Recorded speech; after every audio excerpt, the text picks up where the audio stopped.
Okay, welcome everyone, listeners. Welcome to my guest today, John Astin, and he is a incredibly fitting guest for the name of the show, Unspeakable Bliss, which I'm sure that will be part of our conversation. So first, I'd like to give a brief introduction that I got right off your website, actually, and then we can hop right in. But first, thank you for joining today, John. My pleasure, Christopher. So John is the author of 4 books exploring the nature of human experience. The books that he's written are Too Intimate for Words, This Is Always Enough, Searching for the Rain in a Monsoon, and This Extraordinary Moment. He's also a singer, a songwriter, and recording artist, having produced 7 CDs of original spiritual contemplative music. Along with his teachings, writings, and music, John holds a PhD in health psychology and is an internationally acclaimed scholar in the field of mind-body medicine. His research focusing on the applications of meditative-contemplative practices in psychology and healthcare. He is presently an adjunct professor of clinical and counseling, clinical/counseling psychology at Santa Clara and Notre Dame University's Notre Dame de Namuru. Is that how you say that? Dana Moore, yeah. Dana Moore universities. And last but certainly not least, I got this from his Instagram. He is a lover of existence. Most importantly. yeah, most importantly, that's right. And his Twitter and Instagram, all this will be in the show notes to today's podcast. This is always it. So here we are. I was thinking about like listening to the bio. It's kind of funny, like all this stuff that's been created over these many years, and just the different kind of there's different sort of creative expressions, and I was just feeling like this is so interesting. Like, did I do all that? Mm-hmm. And then there was this feeling of like, we really don't know, right? We really don't know what's doing all of this. We can't really explain.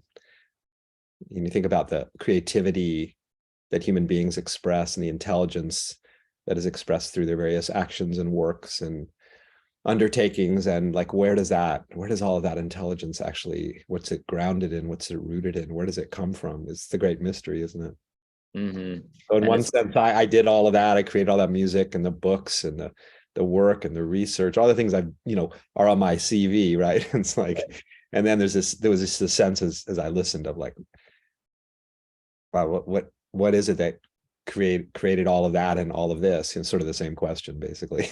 Well, this is a perfect kind of diving off point. The first thing that I wrote down was, I used to have this list, John, of the 3 things that I know. And the first thing is I am. The second thing is I don't know. And the third is I'm not even sure about the first 2. I love that. And I've ditched the list because now it's as I've heard you talk about in other podcasts, it's just this, whatever. I don't even know what this is, an absolute mystery. And that's in part why it's called Unspeakable Bliss, is I had this experience where, to make a very long story short, it was a kind of an ego death experience. And then, I mean, literally for a few hours, as a result of psilocybin mushrooms. This was 6 years ago. Mm-hmm. You might know a thing or two about this, so I'll let you know. It was a heroic dose of like 8 or 9 grams of penis envy, which later did I find out that's the name of the strain, is a very, very potent dose. And I got what I was looking for, but it was terrifying. It was absolutely, I was alone. This was the kind of prescription of Terrence McKenna and Ram Dass, like, do it on your own, et cetera, et cetera. And it was after extensive hundreds of hours of meditation. I wanted to see if what these guys were talking about, if it was at least accessible as a doorway. And anyway, I got to a point where I said, if I don't exist, then who or what is so worried about it? And in that moment, the whole thing kind of, it was almost like I caught my ego red-handed. I'm like, "Oh." And I for the next few hours laughed, and it was the strangest experience, because it was almost as if I didn't even take mushrooms at that point. Which, to someone that is listening to this, they might think, oh, well, that's all Right. kind of a hallucination, but it was just the most unspeakable kind of moment. And then after I've had the non-experience experience through meditation and through conversation. And so yeah, these are all the reasons why I found in a lot of your work the unspeakable nature. It'd be so fun to talk to you. Yeah, I mean, that's the curious thing that I mean, we have a lot of words, human beings. The words are here to, I was reflecting on this morning, this kind of crazy, wild paradox that I really do seem at one level to know what things are. I have names for them. I know I'm talking to a human being. I know that I'm doing so on what I call a computer. I know I'm holding a cup of tea, and I'm gonna drink some of it while we're talking. It's like, that's my knowledge, which is very much sort of, I could say, at least a lot of it mediated through language and conceptualization. So I see, we're having a conversation and we're exchanging like these packets of information via language. So we're speaking about something, right? That would seem, and we seem able to understand each other. I mean, I'm describing kind of conventional reality, consensus reality in some sense.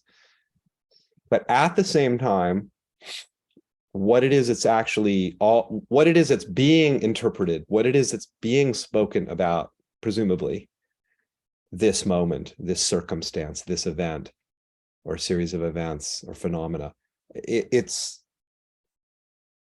I actually can't, if I really look, I really cannot come to a conclusion, any kind of definitive conclusion about what any of it is.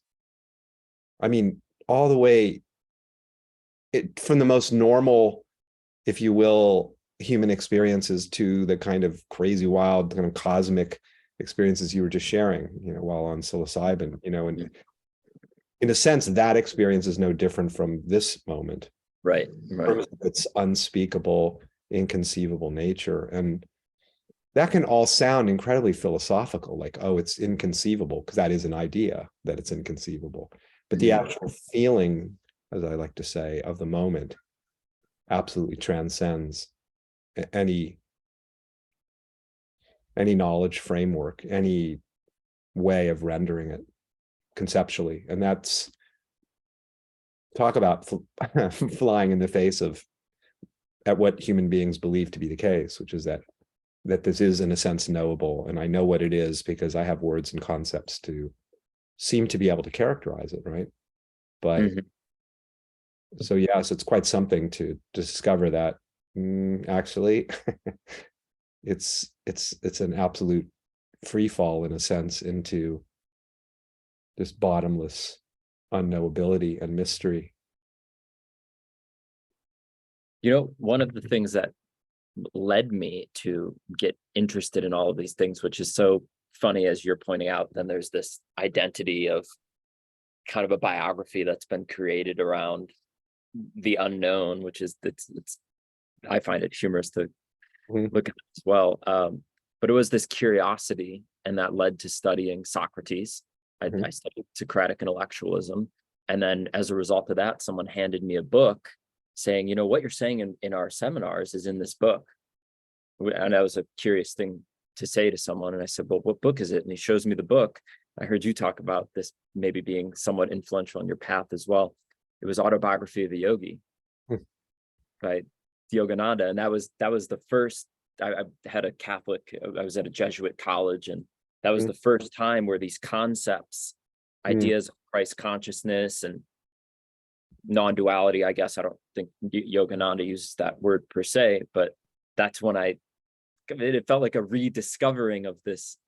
I actually recovered a memory from 11 years old, looking up at the cross going, either this whole thing is bullshit, or what's in that guy, Jesus, has got to be in all of us. And I kind of discovered that as Uh, a result of following this curiosity. So I guess I'm bringing that up because I'm wondering about if you could maybe share a bit about how Autobiography of a Yogi played a role in your journey exploration. well, it definitely did. It was at the time very pivotal and transformative. And coincided. I mean, really, I can't even piece it all together exactly, but I was 19 or so, and really out of the blue, I have to say, this something got sparked in me, some kind of curiosity to look more deeply at what was going on. I mean, there were a couple of things. I remember a conversation I had with a friend. I was in college at the time, a freshman, and then a really close friend of mine was having sort of some spontaneous kind of non-ordinary experiences of consciousness that was a very new territory to me to even consider. And so and then so right on the heels of all of that kind of sparking of curiosity, people started to hand me some books, hearing of this interest of mine. And I remember one was Siddhartha, Hermann Hesse's book, and then another one was a book by Rajneesh, known as Rajneesh at the time, Osho, commonly known now. And then someone handed me Autobiography of a Yogi. I didn't know anything about any of it. Honestly, it was all just, I was just as naive as could be. I just felt like all of it was sort of conspiring to, I mean, you mentioned, psychedelics. I also took psychedelics maybe 3 or 4 times in my life. Never took them again after that kind of year. But all of it sort of conspiring to sort of open the doors of perception and consideration that there was much more than meets the eye in terms of my conventional sort of notions of things. And Autobiography of Yogi certainly was opening up these kind of mystical doors of other worlds seemingly, and other ways of perceiving reality. And I was very intrigued and got quite involved with his teaching. He had passed on by then, because he passed away in the 50s. And but I was studying with his organization, almost became a monk in his organization in 1979, around then, 79, 80, and realized that was not the path I wanted to travel, that monastic path. And I mean, the particular approach to what he called self-realization, I mean, ultimately for me, I feel like it was a lot of frustration, times, moments of sort of feeling like I would have breakthroughs into deeper insight and understanding, but that particular kind of meditative path was not really turned out to not be the path that I wanted to carry on with for different reasons. But so yeah, my journey took a lot of different twists and turns, studying from some different teachers and traditions, and yeah, so I've had a lot of varied influences in that regard. But I'm definitely kind of you couldn't really pin me into any particular like lineage, so to speak, in terms of the way I talk about stuff now and how I approach it with other people. I think of myself as a sloppy spiritualist. I have my feet in all the different boats trying to get across and simultaneously not going anywhere, which is this whole unspeakable business. So to back it up a little bit, we talked a little bit about you had mentioned something about we don't know what any of these things are, and as far as I know, science doesn't know the hard problem of consciousness. So like where consciousness is coming from, even if that's I don't know if that would be the right way to ask, to say that as though it's coming from somewhere. But then also on this list of questions that science doesn't know the answer to, we also don't know what anything in the universe is made of.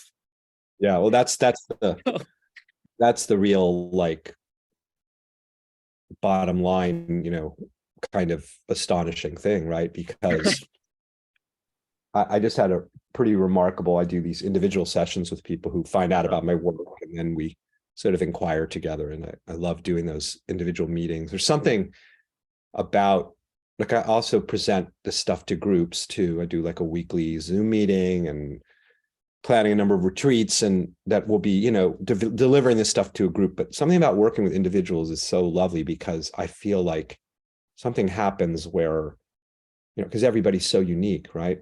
I mean, everybody's journey of unfolding and understanding and so on is just completely unique. So there's something about working individually where, I don't know, it feels like not so much that I'm some kind of intention to tailor it to where they are, but that just happens very organically and very spontaneously. But in any case, I was meeting with this man who turned out to be a quantum physicist, and wow, it was just the most remarkable conversation to talk with him. And one of the things that came out of that, which I find myself referring to a lot of late, is we were talking about math. And I said, my understanding of the explorations of the physicists is where we currently are in terms of our understanding of the nature of reality, of matter, what matter is made of, is we're currently, we describe it mathematically, basically. We don't describe it empirically as something observable, because we can't observe the where we currently stand in terms of our understanding of the fundamental basic nature of stuff. It's like, it's described mathematically.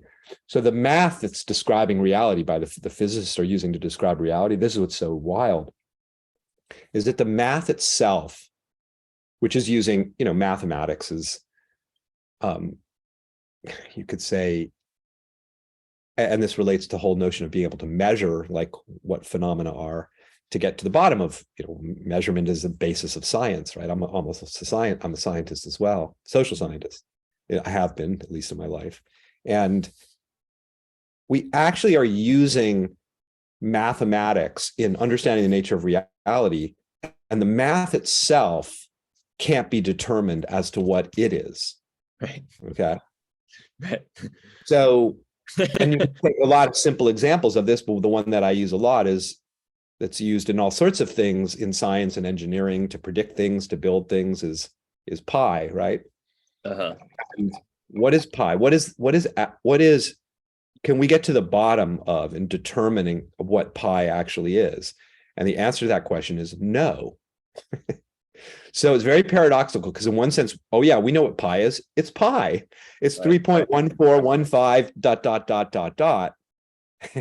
And in this conversation, I said to him, so essentially, the fact that our understanding of the universe, which is now based kind of on math, and the math itself is not determinable, it's not resolvable.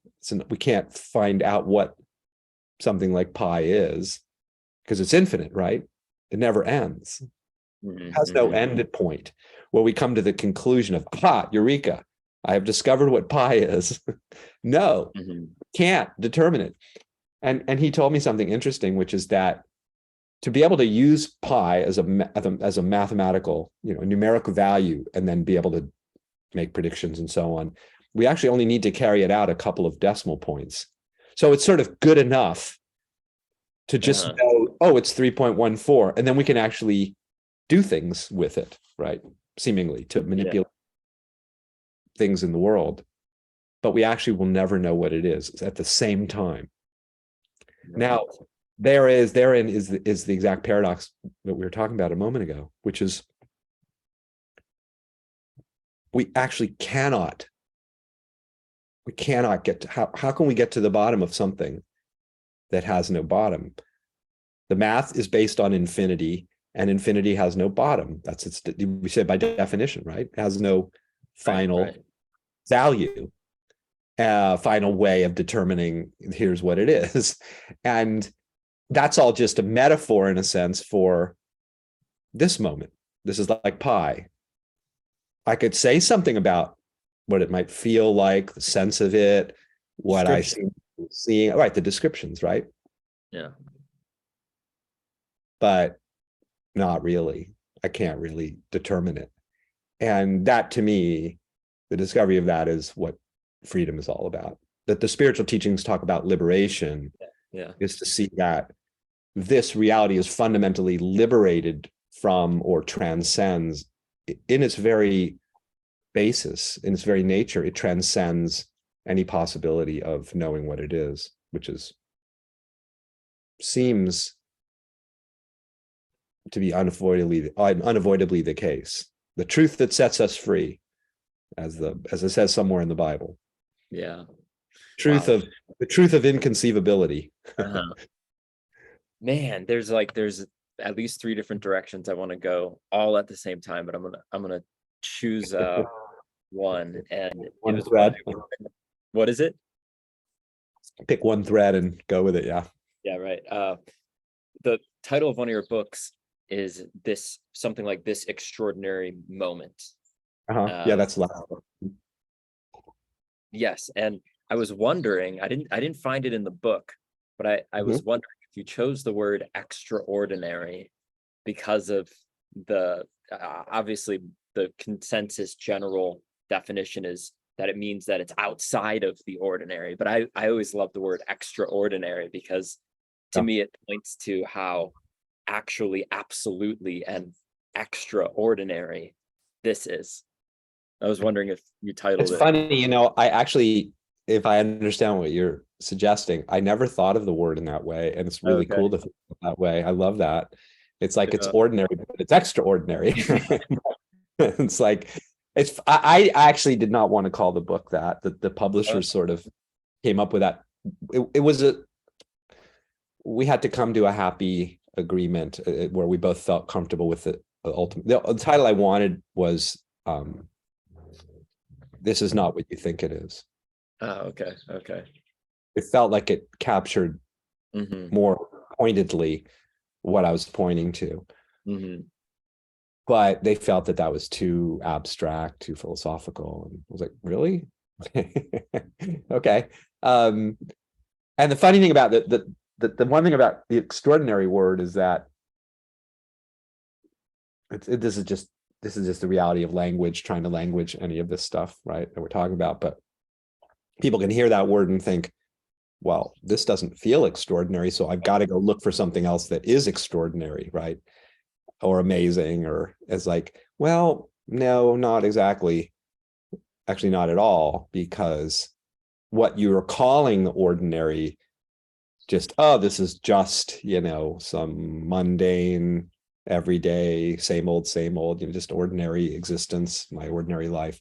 It's like, well, it is that, we could say, and it's also the absolute reality. I mean, it's the most astonishing, miraculous, inconceivable.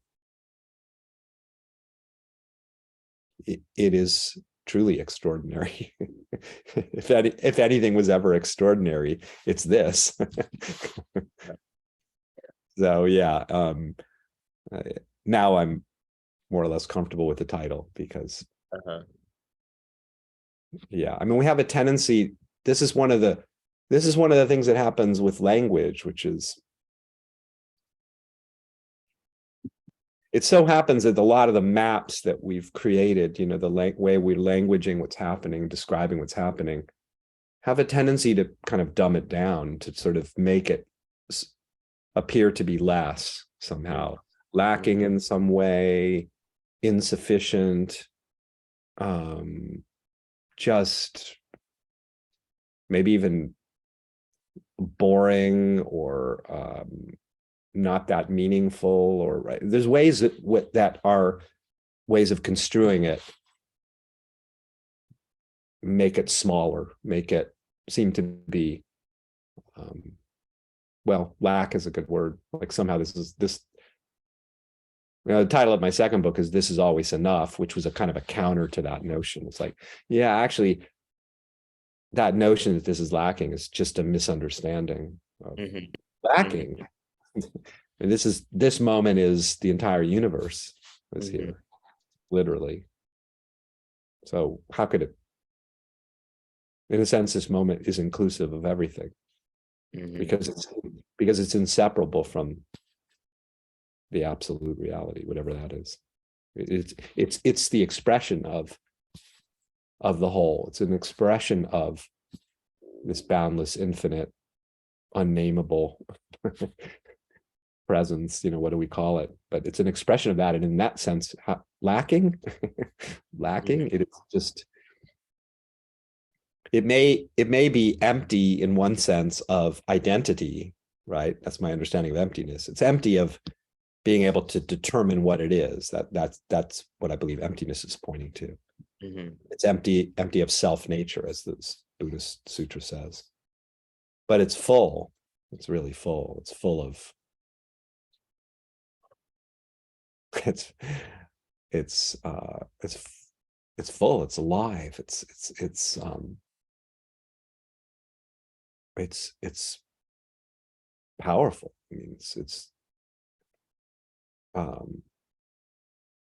it's this. A friend and I were just talking about this. A word in the Kashmir Shaivism, sponda. Do you know that word? The sponda is like it apparently doesn't have a good English translation, but it's sort of the force of this moment, like the positivity of it, like this is here, like it's here. It's an emanation. It's a shining. In that sense, it's emptiness doesn't quite capture it. It reminds me of a quote that I think is attributed to Dzogchen, but I can never find it. I can actually never find this quote. I think I heard Sam Harris say it. I don't know where it came from. And when I search it in Google, I can never find the source, but it says, the universe is maximally exerting itself to create this moment and nothing more. And I don't know if that fits the essence of that. Yeah. Describe, but it's like, oh yeah, that's it. That's yeah. It is. It's like this is the Big Bang. I mean, this moment is, we could say, I mean, it's strange because one of the there's very, very many curious aspects to reality, curious in the sense of they kind of deviate from how we typically think of it. We typically think of there's this kind of build up and then something comes into existence, that something precedes creation, whatever came before. So what led up to our conversation was that, we could say both of our lives have led up to this moment. So that's how we conventionally think. But experientially, there's no precedent, right? There's nothing that came before. It's just here, magically, like literally magically. Yeah. It's like I get sucked into this, and then I'm like, no, I'm doing a podcast. I have things to talk about, etc. So it's a funny. Yeah. Well, the other title of the book that I tossing around with the publishers to what you just said was, and they ultimately, it would have been fun to title it this. There's a chapter in the book, and we were going to title the book by that chapter, which is Reality, the Greatest Drug of All. I heard you say that in another podcast. No mind-altering substances needed. Right. Just look.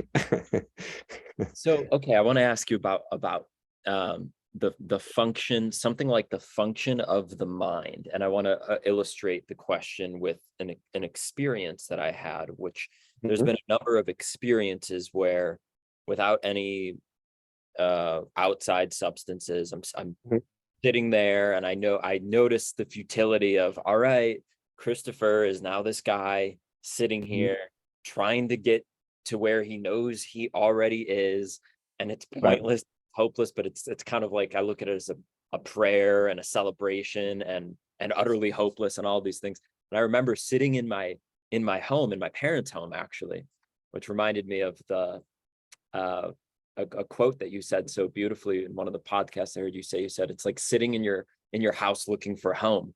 And it's funny because that's quite literally in a way what I knowingly knew I was doing. And I'm like, all right, time to get nowhere, even though I want to get somewhere. And the clock was going, there's a nice grandfather clock in my parents' house. And I said, I'm just gonna count. I don't know, whatever. I'll just count. Tick tock, let's count.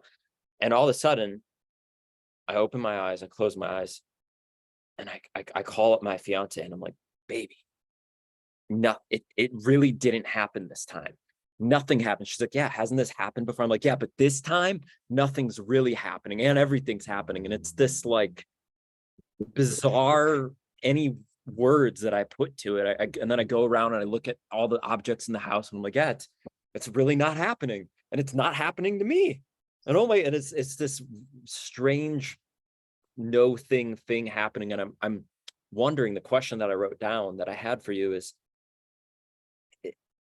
it something like the mind just wants to, the biological organism that appears, it wants to just like do something because it's so used to doing and achieving and going after stuff. So even though we're talking about this and we know this, or we have, we're, that's all that is, we could even say.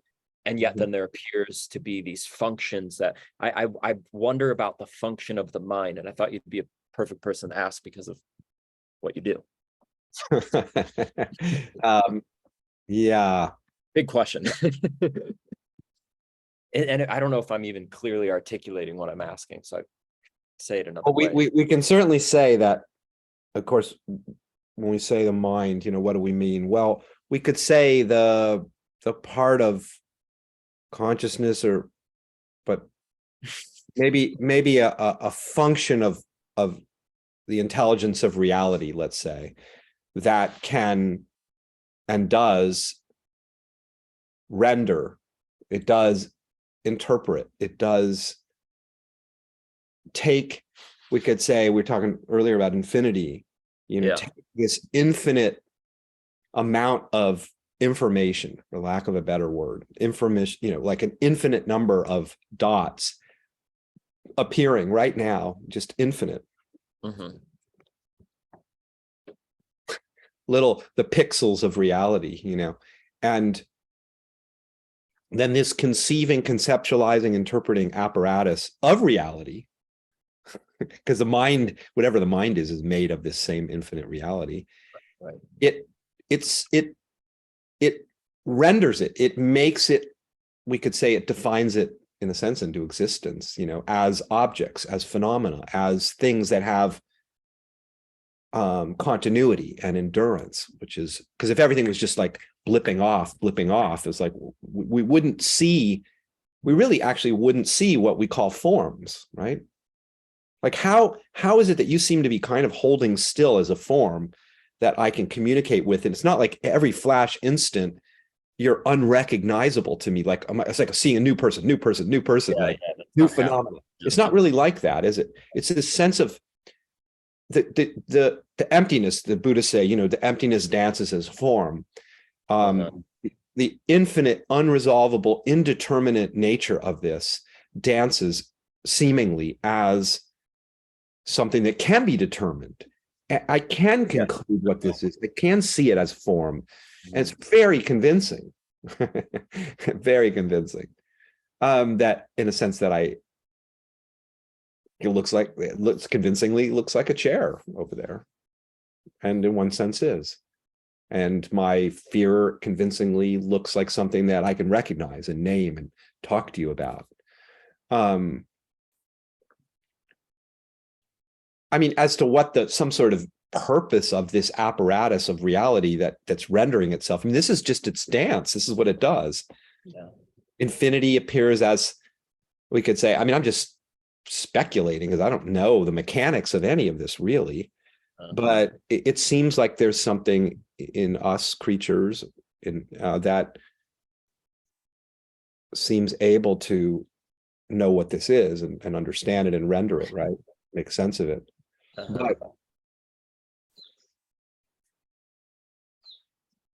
But it turns out that we actually can't, which is really funny. It's almost like in that sense, the reality is fundamentally a mystery unto itself.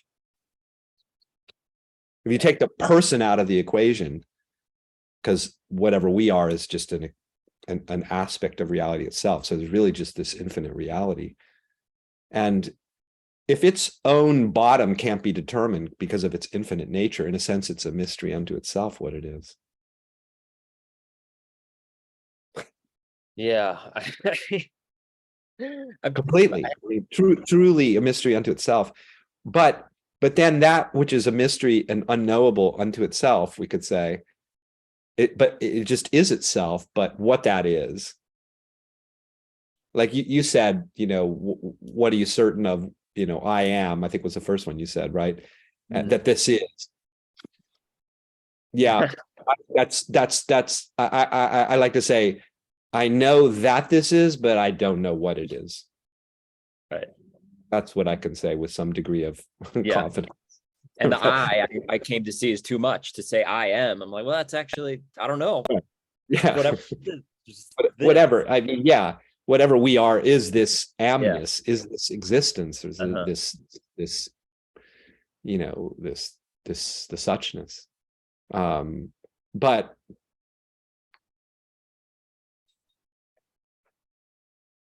anyway, I don't really know if I answered your question about the mechanism of the mind and what was underneath the question. Like, what do you, if there's something else you're curious about around the mind, maybe you could ask again.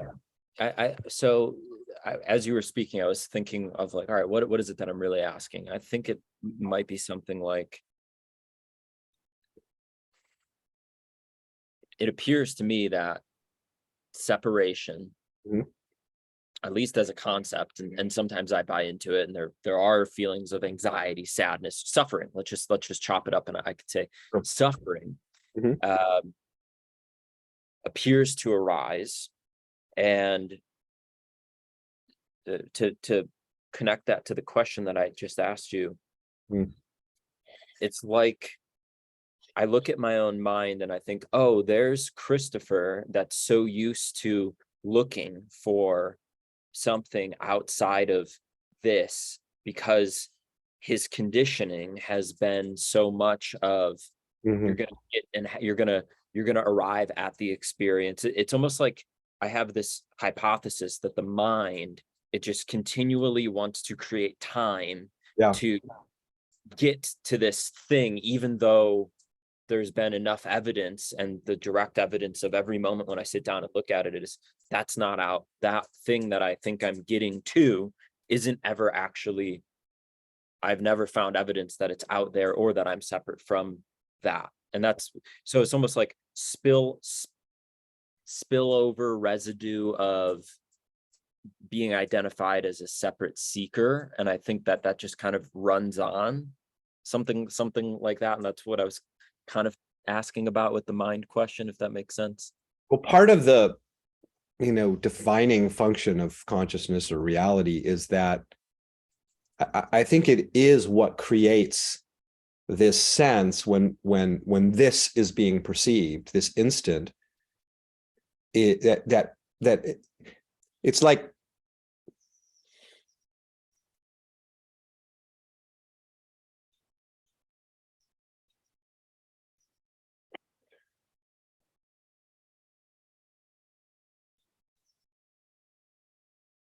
so if you look out at an ocean,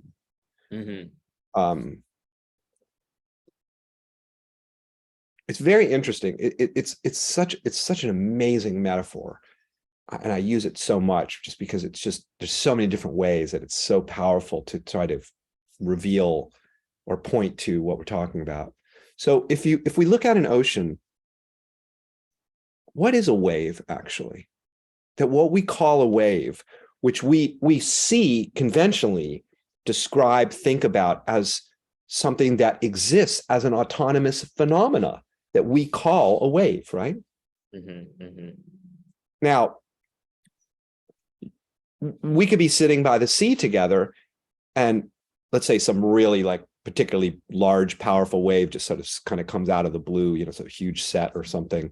And you're like, John, like, well, look at that wave. And we seem able to look at that and agree, like, now we're seeing this thing called a wave, right? But is there actually a wave? What is a wave? Because a wave suggests that there's some autonomous phenomena that we have a name for. A wave as something that's other than a wave, right? That has its own, it has its own independent existence. In other words, when we name something, when this interpretive function of the mind, let's call it the mind for just ease, is operating, what is it doing? When it defines something like, here's another phenomenon, cup, right? What's it doing? It's in a sense, the definition sets sort of the limits of what the phenomena is, right? It sets the boundary of like, this is this and not something else, which is why I have a word for it. Otherwise, the words make no sense. So all this defining creates this sense of there's this, which isn't that, and then that is not that, and that is not that. So all these separate phenomena, right? Well, how do we do that? I mean, even in the visual field, it's very analogous to the wave. It's like, if I look at the object that I'm calling a chair, that I would say has independent existence from the room within which it exists, where does the room end and the chair begin? I actually can't determine it visually. Right. And you can't really determine it from like a physics standpoint either, right? In that sense, it has no independent existence, even though it looks like it does, just like the wave. Because I remember drawing this picture to try to illustrate this, where I had a picture of the sea, and then there was a wave, what we would call a wave, and I drew this like little line around. Okay, so what is it? Is the beginning of the wave called the trough of the wave, I think, where the wave starts, right? So yeah. That's where the wave starts to take form, right? So I like drew this line around, there's the edge of the wave that defines its form, right? It has a form, there's a form. You're showing me the wave. See the wave, John? I'm like, yeah, there's the wave. So we're defining the form by basically creating an imaginary line of the beginning of that wave. And I said, was that the beginning of the wave? Okay, cool. Well, who's to say, though, that the wave doesn't start a little bit before that, like the edge of the wave? And I draw the line, and I have another circle that's like around the wave. It's like a little bit beyond that original line. It's like, well, that's arbitrary. It is arbitrary to say where the wave begins. Yeah. It has no beginning. Right. It has no beginning. The form is just a magical trick of perception that it looks like it's got an edge, but the wave has no edge. The beginning of the wave is the sea. So the wave is the sea. It's inseparable from the sea. There is non-separation right there. And that's exactly what's going on right now. All the phenomena that we describe, when we describe them, it creates the sense of a world of parts and pieces, basically, of separate pieces. This is distinct from that, is distinct from that. The TV is distinct from my carpet, is distinct from the table, is distinct from the chair, is distinct from me. That's the world of seeming division. But the reason that I emphasize experience, I talk about the experiential perspective as a way of cutting through that seeming separation, is that the experience of all these seemingly separate pieces that have, in a sense, been rendered by this interpretive faculties, drawing these lines around these phenomena. I mean, and we're not doing that. Like the intelligence of the universe is doing that totally. We don't even know how to interpret anything, but the mind is, or consciousness is. But experientially, this is what's so wild, is that we don't experience any edges. We don't experience any lines of division in experience. My experience of being in the room is undivided. Where is the division experientially? I never run into a roadblock. I never run into a wall. I never hit a boundary. I never hit. So experientially, there's no pieces. There's just this wholeness. And so I'm bringing this up. It's a long-winded kind of circle back to what you were sharing in your question. If I see in people that I'm talking to and teaching around all this stuff, the way this seems to get missed is that we associate it with particular pieces, with particular parts, with particular states, with particular moments, right? Rather than recognizing that this is all of it, this is all phenomena, right? Just like,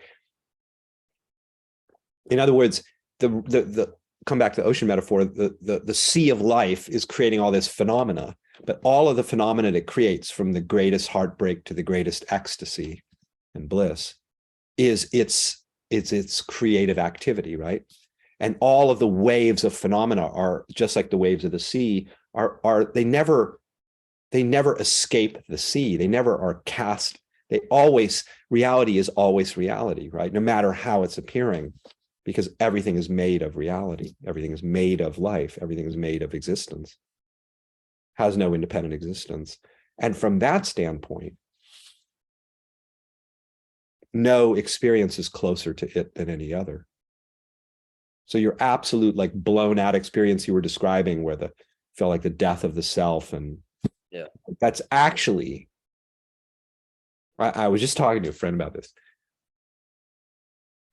I could feel the power of that experience, as you described it, and I don't know if this element was in it, but what makes for the most important experiences, in a sense, in this regard, is the ones that reveal that what you were seeing in that moment is always present in and as every experience, not that particular experience alone. That was the weirdest part about it. The weirdest part was, literally, it felt like I hadn't taken mushrooms, and the mushrooms were communicating to me that it wasn't that, and that it's always this, and it's never been anything different. And it never even felt like I came off of them in the craziest, most beautiful way. It was like, it kind of communicated to me that it wasn't the source that did that to me, or it was, but it was in the sense that but it wasn't at the same time, because exactly, because this has no cause.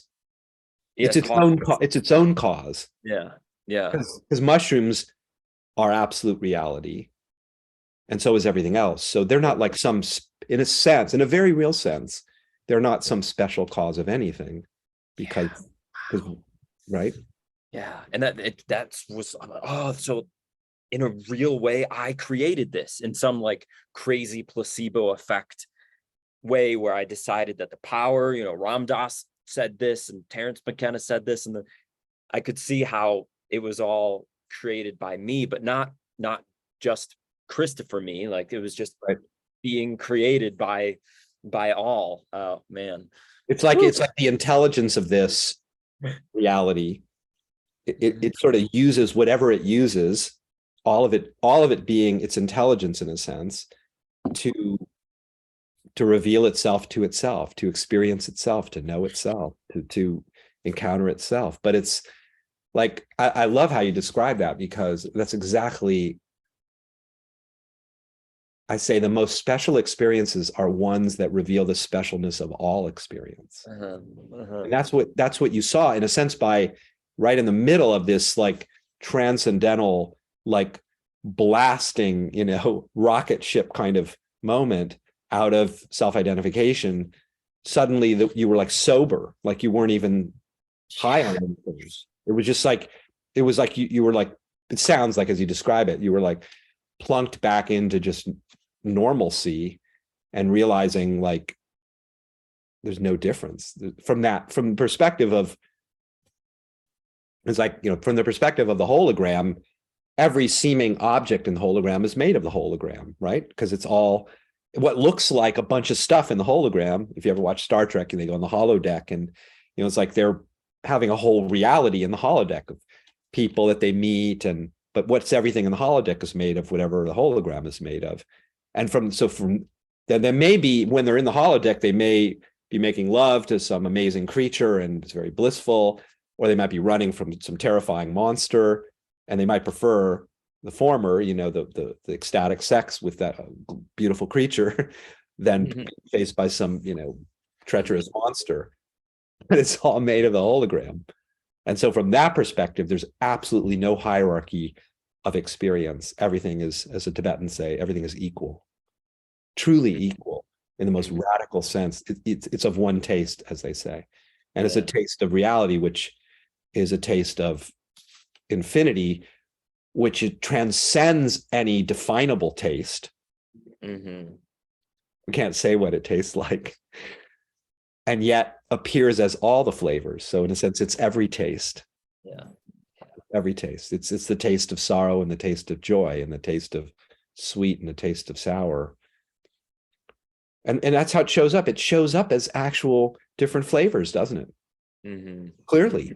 We see it in food, and we see it in our mind states. It's like every moment has a little different flavor. This moment has a kind of a flavor, but it's different and every instant, in a sense, even if it's subtly different, distinct. I mean, isn't that funny? Like I just said, everything is equal, everything is the same, and yet all there is diversity simultaneously. Right? Yeah. Nothing's the same from moment to moment. Mm-hmm. And yet it is the same. Yeah. And what everything you've said, if I could kind of encapsulate it and see if Good luck with that. Yeah, right. Yeah. You're a braver soul than I. Rupert Spira, he says, if we should really want to speak about truth, we should just be silent. Say nothing. But Right. anyway, I was kind of understanding what you said, and everything being equal as my mind, or what I was proposing to you as this question around suffering and separation, and my mind and the seeker. How I'm kind of understanding what you said is that my mind, it defined in this way, is just a persistent wave, in a sense. The wave that is the mind of Christopher appearing in this way, that's been on a journey to seek or find out whatever it is. That's just, it seems to have a kind of persistence, for sure. Yeah. And I was kind of fitting it into the wave. It doesn't actually, but it seems to. Right. Because nothing has any persistence. Yeah. Right? Because the moment's gone. Yeah, I mean, it's That's the power of I don't use the word illusion much, but I'll use it now.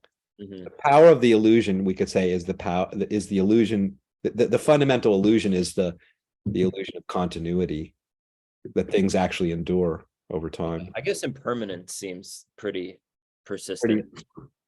Yeah, that we could say that's persistent. That's right. The singular thing but I don't know. And that's the beautiful caveat to everything that John and I says in this conversation is, I actually have no idea. I'm in the midst of a miracle, an absolute mystery.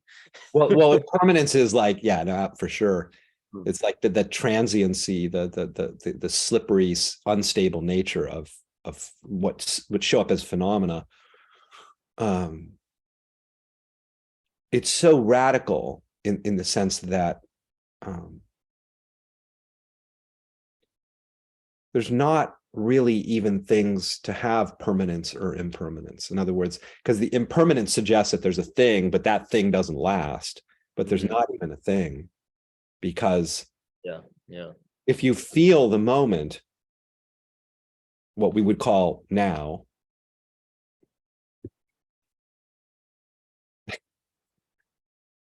how long is it here for? Is there a moment? As soon as I point to it, it's gone. Yeah. So in that sense, you can't point to it, because what you or I might say we're pointing to and identifying in the very exact instant of pointing to it, it's no longer what we thought we were pointing to. In that sense, this can't be pointed to. It can't be referred to. It cannot be designated. It's just, its shape shifting is that immediate, that it's, I mean, people, they talk about in the traditions, right, that, well, this is ungraspable. That's what that means. You can't grasp hold of something that's gone already. So one of the reasons that's powerful to see experientially, just feel, it's like staring us in the face, right? I mean, the ungraspable nature of this radical instability. It's just right here. It's not abstract. It's just gone. I mean, right, the last 5 minutes are clearly gone of our conversation. Like, where are those? They're not here. But clearly the last seconds also poof, right? And then the last microsecond, nanosecond. I mean, that's how radical it is, right? Why that's so powerful? I mean, for a lot of reasons, but one is that I find it to be maybe the simplest way for people to discover how this is not renderable, if that's a word. It is not conceivable. It's not thinkable or speakable. It's unspeakable. What a silly thing to try and talk about. Well, and if we look at, like, if you try to right now conclude what this is and put it in a frame of reference, again, it's just like pointing to it, it's gone. So what we think we're describing is no longer here. Literally, it's gone. Hard to say if it ever even was here. And the amazing, yeah, absolutely. And the amazing thing is that, well, in light of what we're saying right now, we would say, logically speaking, that then there should be no perceptions occurring, because, right, nothing, no visual perceptions, auditory perceptions, cognitions, feelings, like there should be nothing, like absolute void, just void. If these things aren't even coming into existence because they have no permanence or stability, then how is it that we see what we call the world of form? Well, that's the magic show of life. That which is absolutely non-enduring, and in that sense has no pattern, has no definition, transcends any thingness, looks like things, looks like forms, looks like this wonderful conversation. That's what it looks like, that. And yet it's not really, it's not merely that. It transcends that. It transcends the forms. But the transcendent, the emptiness, if you will, always looks like something. It always looks like something. It's never naked. It always looks like something, it would seem. Well, it's such a beautiful dance. It's such an incredible dance. It's like, it's just exquisite. And then it's like, in a sense, we get to partake of the forms, the glory and the beauty of the forms. Sometimes the forms can be encountered as gritty and horrifying too. You know, I'm not like painting like just merely a rosy picture of the forms, like you say, right? What's that? I said there's thorns too. There's roses too. Absolutely, right. It would seem, yeah, as part of right bodied existence. But wow, what a completely different way to encounter the rough and tumble of it all. You know, and this is where, for me, it's very pragmatic from a kind of standpoint of human suffering, because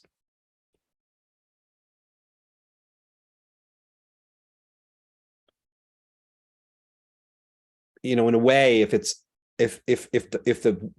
seemingly describable world were the only reality, yeah, it would be kind of horrifying in many respects. You know, we're like incredibly vulnerable creatures. It could be squashed at any moment and experience, you know, intense physical pain and suffering as a result of that, and fear of possible annihilation, and you know, threats at every turn, and trying to find our way through this life. I mean, it's like it's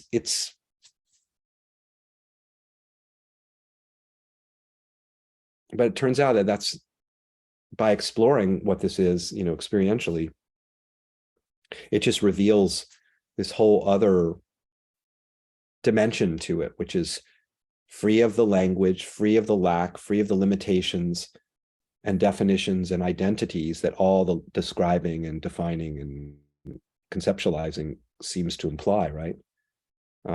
It's free of all of that. in its basis, in its root. It's free of everything.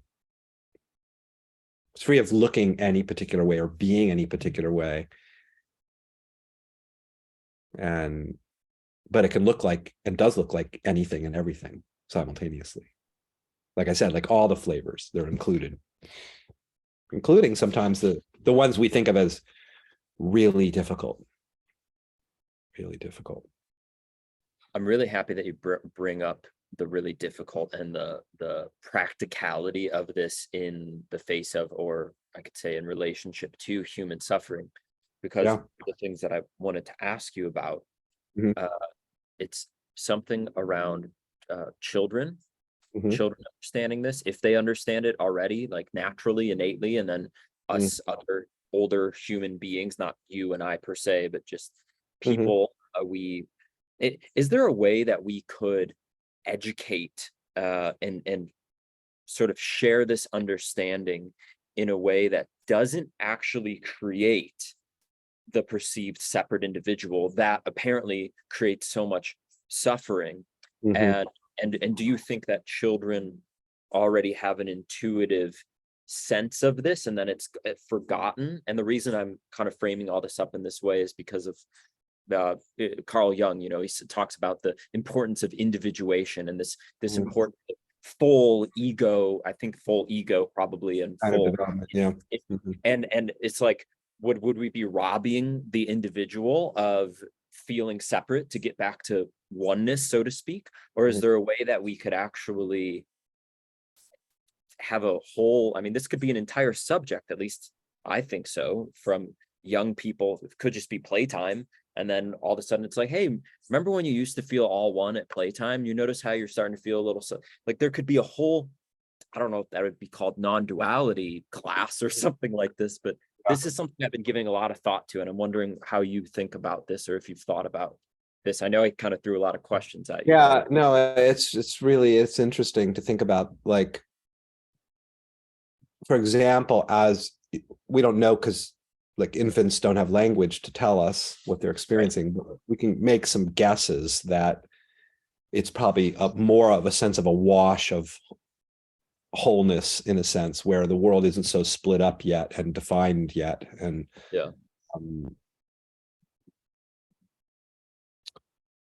so then as they start to develop a sense of, even as they develop like a sense of self and other, that sense of the individual, I, me, even the 2-year-olds, just me. They're very kind of narcissistic in a sense. Right. And then also they're developing language. I mean, I have a daughter, she's older now, in her late 20s. And but the development of language is kind of the learning of what things are, in a sense, the names for things. And as her father, I was helping her to learn the names of things. And I have wondered from time to time, I mean, I had a lot of understanding in her very early years, but I wouldn't say I had the understanding that I now have around this. And I wonder what it might be like, just to play the thought experiment, where as I was teaching her what things are, to define things in a sense, could I simultaneously have also explored with her, just as she was learning what things are, that they're also much, I mean, maybe that was happening anyway, that there was some awareness that that they transcended what she was calling them and what she thought they were, as her little mind was developing those capacities to think and to language, right? But what would it be like to raise children where they're learning about the world of form, they're learning about the world of separation as part of their natural, maybe necessary development as a creation of the universe, but simultaneously not forgetting, not losing the indescribable, and simultaneously being reminded of that, the labels sort of, could we help them to do just what I attempt to sort of support people with, teach people in a sense, or help them to come to understand that things are the paradox, in a sense, that things are exactly what I say they are, like chocolate is chocolate. Yeah. It has a recognizable, distinct flavor that's nameable and designatable and distinct from other flavors, right? So that's kind of so, and I gained knowledge about those differences as I grew up, right? And I played a role in helping my child learn about those things and the naming of them. But what would it be like for the developing child to simultaneously be directed to the paradox, which is they also can't really get to the bottom of what chocolate is. It's the mystery that what Right. makes chocolate chocolate, like to explore it in their own experience. And so then they have what, I'm hoping, more people can come to discover the simultaneity of, on the one hand, knowing what things are, on the other hand, realizing that we don't know what things are, and the open-ended nature of that, and the free, the liberating nature of that things are not bound up in all the definitions and descriptions, including ourselves, of course, because we often develop various identities that are usually, they kind of define the limits of what we are.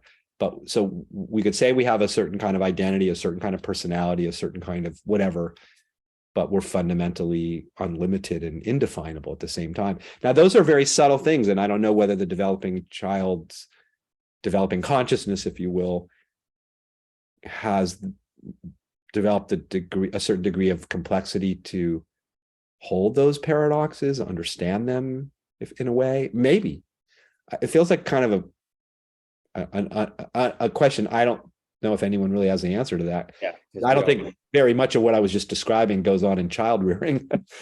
No, I don't think so. Yeah. And there's just, I have this kind of an idea that this kind of understanding beyond the intellectual kind of talking that you were just describing, if there was someone that had the embodied, as much as this can be embodied, way of being, that it could help to alleviate a lot of unnecessary suffering that occurs as a result of. Oh God, no question. I mean, and that's certainly been my own discovery and what I share with others, and why I teach this in a context of people training to be psychologists, because I teach graduate students. Thank God, that's awesome. They do that. Absolutely, that let's pick something that seems to be almost epidemic in some sense. I mean, particularly young people right now, which is anxiety. Yeah, I know what anxiety is. I've got a name for it. And if I feel what I call anxious or worried, I can recognize that pattern. I can tell you about it. Let's say if you're my friend and I want to tell you I'm feeling anxious about something, right? And you can understand what I mean, presumably. So that's but that's almost as far as we've come to understand what anxiety is for the most part as humans. I mean, there's little pockets of crazy people that are investigating it more carefully to kind of get up to see, well, what is it actually? Like, just like a physicist might get up to the atom to get at what it is. So what is anxiety? What is anxiety made of? I always say, what are the particles of anxiety? What are the subatomic particles of it? What are the quarks of anxiety? What's the source code of it? What is it? What is it? And that discovery leads us right back to what we've been talking about this entire time, which is, it's like pie. You can't determine what it is. You can look from now until the end of time. You'll never determine what this pattern is made of. It's fundamentally unpatterned. It's ambiguous as to what it is. It's not determinable because it's infinite. Well, touching the infinite nature of any difficult mind state, like anxiety, let's say, opens one up to an entirely different way to encounter it. It's no longer a fixed, solid, impenetrable, potentially threatening thing. It's not that. It's this open-ended, cloud-like, inconceivable energy, we could say. I mean, that's saying too much as well, because it's unspeakable ultimately what it is. But that's pragmatic. It's not philosophy. It's pragmatic to touch its unspeakable, inconceivable nature, because suddenly you're not actually really even confronting a thing or an obstacle or a threat. You can't really say what it is. And Maybe you're some. not really even separate from it either, because there's no you. The you that you think is the victim of this state of anxiety, or potentially the victim of it, or it's overwhelming you. It's like you're also the unresolvable, indefinable dance of cosmic energy. And it's like this dance of energy dancing with energy, inconceivability dancing with, and suddenly it's like you're lost. You don't know where, you don't know. You're like looking for something and you're just suddenly lost. You're off somewhere in some mysterious, placeless place where you can't say what anything is. And there's great freedom in that. There's great relief in that. There's great,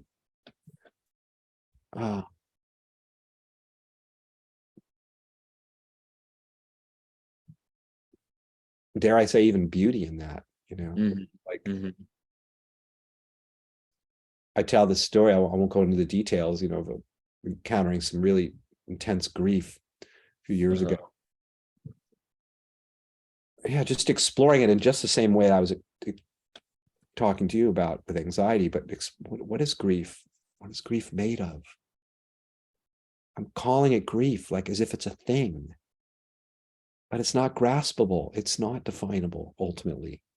And what's it like to taste its indefinability? And suddenly this thing that was felt just overwhelming in a sense and very difficult in a human kind of way. It wasn't merely that anymore. It was still that in a sense. Like, if you eat something really sour, it's still really sour. It's got that flavor. It doesn't go away. To see that it's this transcendent mystery doesn't necessarily make the flavor go away. That's the paradox. That's the, seeing that this has no permanence, and in fact, it's not a thing at all, suddenly doesn't make the world vanish. It's like there's still a world showing up. Seeing that there's no time doesn't make the flow of time disappear, right? Seeing that there's no space doesn't make the seemingly spatiality of this disappear. And seeing that the grief is a transcendental beauty doesn't necessarily make the grief go away, but it gives us access, you could say, to a very, very, very different kind of encounter with that expression of reality that we call grief or anxiety or anything else that we might find difficult or troubling or overwhelming or stressful. Or it's like it's not wholly unlike, to use a different metaphor, I'm watching some movie and it's very upsetting, what's happening in the movie, and it's just, I'm moved so much, so watching what's happening, moved to tears, just feeling the anguish of these people that I'm watching. And then I look from another vantage and I realize it's a light show on a screen. And I may still find myself simultaneously seeing that it's a light show and still recognizing it as the drama and all the anguish that's there, and feeling that, it's not, that's it, because it's one reality that can appear both totally unformed and empty of resolvability and determinacy, and can look like something very substantial and solid, and right. It's one thing that can look so many different ways, right? One reality. It seems like there's the value, I was thinking about this before we spoke, to just looking at these different, I guess I'll call them emotions, phenomena, things that arise, whether it's anxiety, depression, maybe even if it has a physiological, I do that with people that I work with. I say, get all the thoughts out of the way. It's like, where is it in the body? If you can feel it in the body, tell me about that. What is it? What is it actually? And then I'm sharing this because I think that just being curious, not to actually, I don't know that it matters if one finds out what it is and goes, oh, this, it's not anxiety, it's actually this. It's just that then maybe the nature of, I guess the idea would be illumining that thing with our awareness, consciousness, whatever we call it, instead of turning away from it Mhm. because we're afraid of it, or the grief, kind of this grief Yeah. that you talk about. Mhm. It's just that something happens when we're willing to be with it, to look at it, to become curious about it, and go, maybe I don't know what this actually is. Well, those kind of, techniques or way of engaging with like uncomfortable experiences like you're talking about can definitely be a powerful sort of way of penetrating what I was talking about earlier, which is the hierarchy. Like, this is better than that. This is closer to freedom than that. This is Sure. closer to well-being than that. And so because ordinarily it's like, I want to move away from this that feels uncomfortable and get back to something that's better. Fine. That's fine to do. It's natural in a sense to move from pain to what's less painful, more pleasurable. But then there's this other discovery, what I call like another order of well-being altogether. And it's a well-being that doesn't come and go. It is not dependent upon the way experience is looking, the way reality seems to be shaping itself, because it's like the ocean doesn't depend upon how the waves are shaping itself, right? It's just like that. And so I would say the sea of existence itself, the transcendental mystery itself, the absolute reality itself, is the great well of being. Mm-hmm. Mm-hmm. And it is not dependent on our states of mind, our temporary states of mind. In fact, this is really wild, our temporary states of mind that might be a little uncomfortable or exceedingly painful actually are its shine, are its expression, are its. Mm-hmm. So what I was calling grief is the absolute reality, the well of being that can look like grief. And so if we're only at the level of the description of what we think it is, then, to come back to the metaphor of the ocean, the waves, then we're only at seeing the autonomous wave, and like we're locked into the form and its autonomous existence, and in a sense defining that, and we're missing the bigger picture. We're missing what it fundamentally is, which is the absolute reality. And everything is always the absolute reality.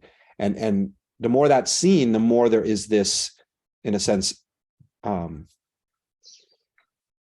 access, you could say, to this other unconditioned freedom, unconditioned, there's different sort of facets of the unconditioned. One is a kind of freedom, one is a well of being, one is, you could say, an unconditioned presence, an unconditioned vitality, an unconditioned sense of being at home. They're all kind of metaphor. They're all, I meant synonyms. Mm-hmm. Same thing, but they're all kind of different flavors. But no, it's the discovery that you're actually equally home when you're in grief and anxiety and fear as when you're in joy and happiness and bliss, because they're all made of this well of being. Fundamentally, every seemingly separate definable phenomena is in its basis inseparable and indefinable from infinity. So everything, that's why I say everything is a doorway into same infinity, and pleasure and pain are in that sense equal, even though as embodied creatures we seem to be, we have understandable, and I certainly do, preferences for certain flavors over others. For sure. But our deepest kind of unshakable well-being doesn't depend upon how this looks. Mm-hmm. Because any more than, again, the ocean depends upon whether it's a big wave or a little wave, or is the sea very placid and calm and peaceful, or is it a fucking shit show? In either case, it's still the ocean, isn't it? Yeah. So when all hell's breaking loose in our lives, certain moments when that may be happening, what we might describe as all hell's breaking loose, everything's falling apart, my relationship ended, I lost my job. It's like, I'm not minimizing how challenging those moments can be, but sure. What are they? What are they? What are they? That's always the question. I'm always trying to bring people back to, what is this? That is the question call this name of this class or course that you teach? If I'm understanding you correctly, you're somehow teaching this understanding to psychologists that are in training. Yeah, What is basically, I'm a college professor, and I teach graduate students who are training to be therapists. uh-huh. I used to say I smuggle this stuff into the classes. Now I don't even smuggle it. It's very overt. Okay. In a couple of my classes, they're reading my book, and we're diving head first into this. So, yeah, I'm essentially saying, yeah, take something like anxiety. There's a lot of tools to work with anxiety. There's a lot of ways you can help people. They can explore the roots of it, the sources of it. They can utilize, relaxation strategies to help, downregulate the nervous system. I mean, they can do body work. They can, it goes on and on and on, heal their trauma. Great. And here's another tool. This other tool is inquiry. And the inquiry is, what is anxiety? Let's not assume, because our language, in a sense, and then the subsequent ways we have come to think about something like anxiety lead us to believe that it's a problem. It represents something broken, something, right? Something is amiss. And all of that rests on the defining, ultimately. So when we see that the experience that we call anxiety, just stick with that for a sec, transcends any, it absolutely cannot be identified, because this is just it's so amazing. It's like remember when you were talking earlier about things having a certain kind of persistence, right? And I said, actually, nothing has any persistence. And so if you see like something like anxiety that we call a state, suggests what? It suggests that it has something that endures over time. If you actually look at it in the instant, you see like, oh my God, it's ungraspable as well. And now you have another tool at your disposal, so to speak, when that thing suddenly appears called anxiety. It's like, it's not what I think it is. Literally an inconceivable mystery, as is everything else. And sometimes seeing that can seem to almost dissolve a state like fear or anxiety, in a sense, because you are seeing that it's in a way already dissolved, like it has no right, resolution. Not always, though. Again, the flavor may stay in some sense, but now you also know that, like when I went through the grief, it was like I also knew that nothing was wrong. I knew that. And interestingly, seeing that it transcended what I thought it was, I would say, people in my life, friends and family, were kind of concerned, like, yeah, you're experiencing too much. This is too intense. Like, this is not healthy for you, because it was a lot of tears, a lot of grief. It was intense. And and there was a sense that, like, in a way, it felt like everything kind of falling apart. This huge sense of loss. But there was also that simultaneous knowing that nothing can be lost. Like, reality can't be lost. The ground of being can't be lost. It never goes anywhere. And somehow knowing that I would say almost freed me up in a way to not avoid the experience, to just let it rip, to just let it be as it is, because it wasn't really a threat. Because this, the absolute reality, if you will, is not, it can't be threatened, it can't be destroyed, it's inviolable, it's indestructible. There's nothing outside of it to destroy it, right?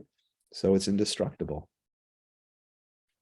And that's a game changer, to see that in the context of living these human lives that we seem to be living. Yeah. Do you see that this has maybe it already is happening in in psychology. I don't think it is, but that's why I'm asking you. No. That this way of inquiry could move into more mainstream psychology. Well, I'm playing my own little part in that, I guess, but Yeah, you are. You absolutely are. Yeah. you know, I'm getting my students just for a little bit of time and definitely kind of planting seeds in I don't know, maybe. I'm not sure though. I mean, yeah, I mean anything's possible, but even within spiritual circles,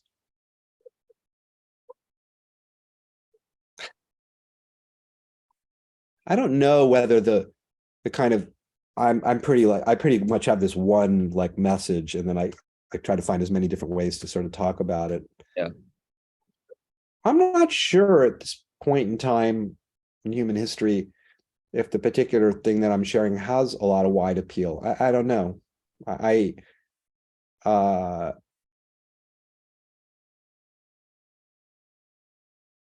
I don't actually find it being sort of, I would say a lot of spirituality has a lot of other things happening besides what I'm talking about.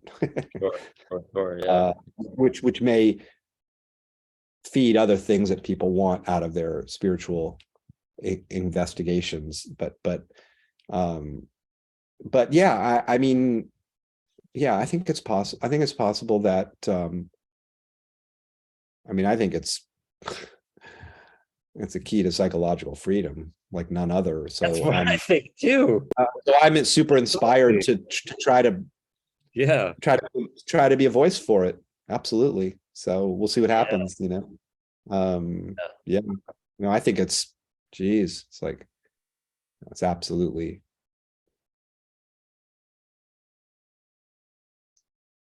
yeah, it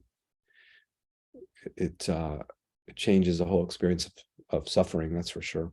That's when I have had these experiences, I could say, when I verified the truth of what, I don't know if you can see the Ramana. I got a photo of Ramana Maharshi here. And like I see I am that behind you. I'm hearing all these things.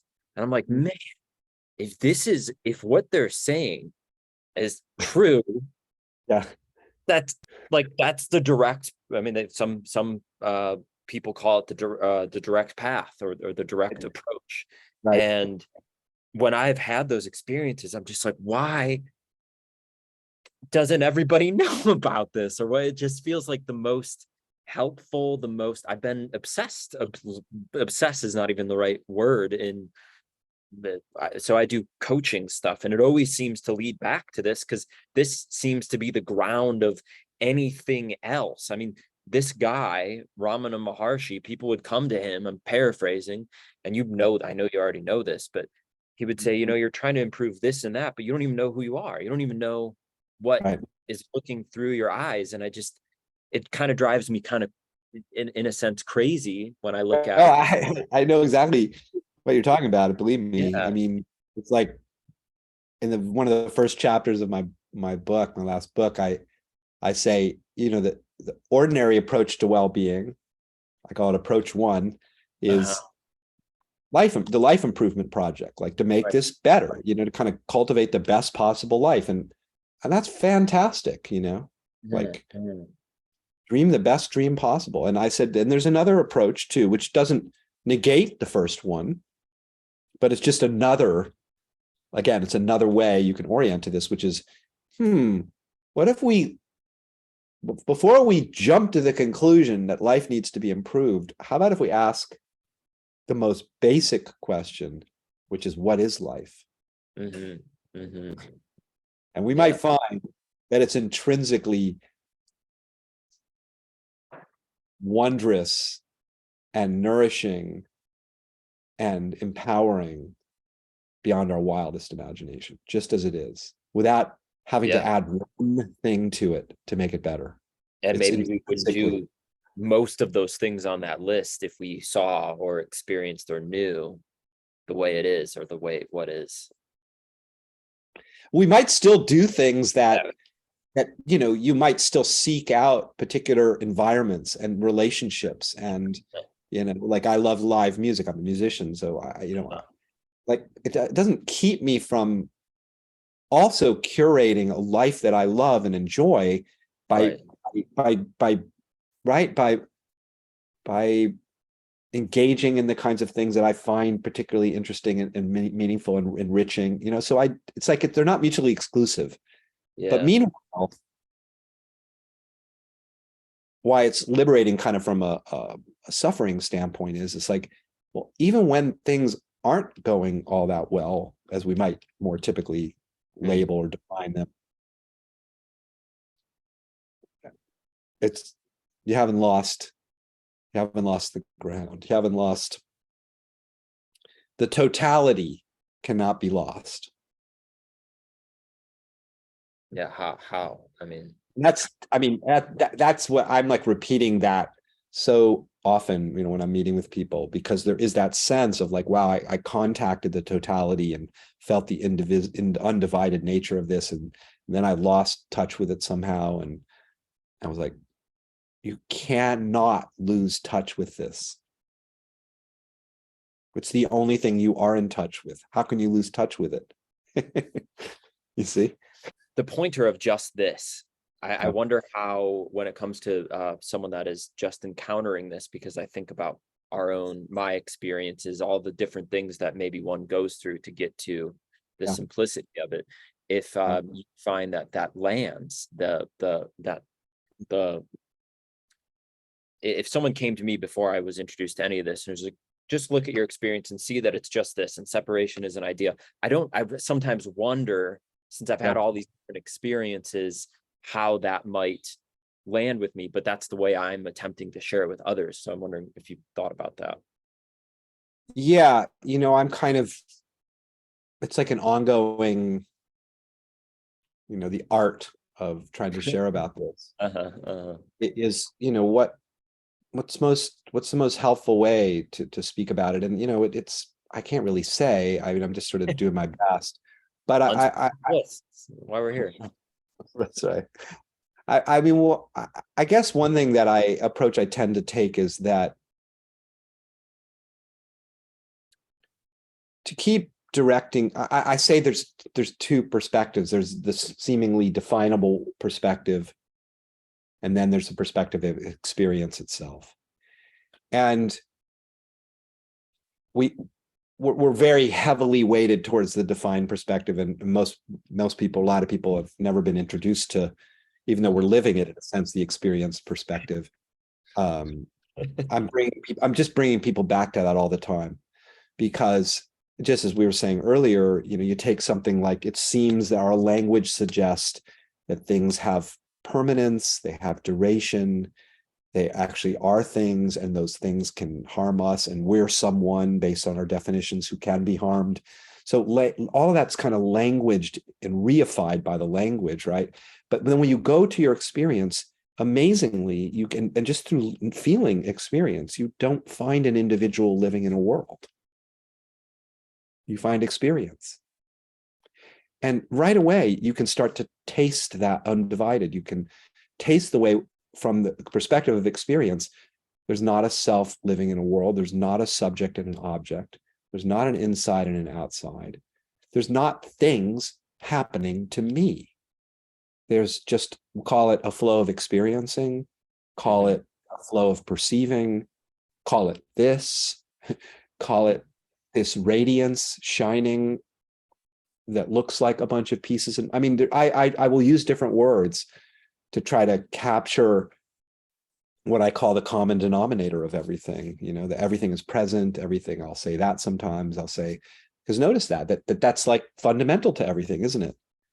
It's always present and never comes and goes. The presence never comes and goes. Or notice that it's always luminous. The luminosity never comes and goes. This is always appearing, isn't it? It's luminous and it's appearing.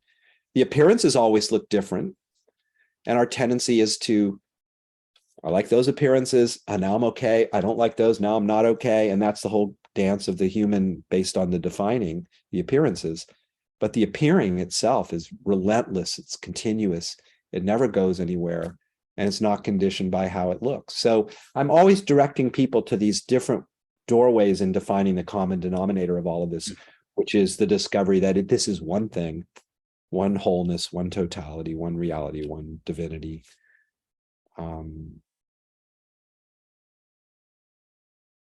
That you never lose, that you're never apart from, that is what you are.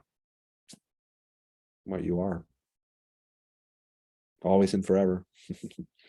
Well, there we have it. This is always it. It's also It's always his it. Twitter handle. Always looks different, and it's always still it. Yeah. That's the great mystery and paradox of this.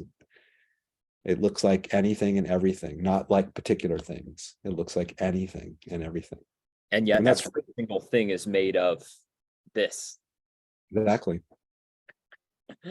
Well, thank you so much, Absolutely. John. It's a total pleasure to meet you, Christopher, and chat with you. Yeah. Yeah, I enjoyed talking with you. I'll link up your website. Is there any other events or anything that you have coming up that you want to speak to in this moment? I'm doing an online retreat first weekend in March. That'll be kind of an experiment to do a retreat over Zoom, and then I'm going to do an in-person retreat here in the Bay Area in first weekend in May. Yeah,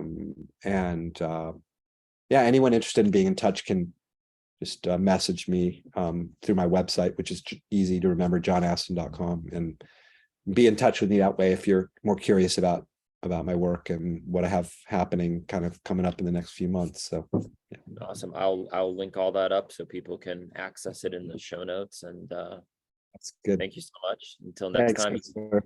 graduates. Thanks, Christopher. Bye-bye. Thanks. Bye.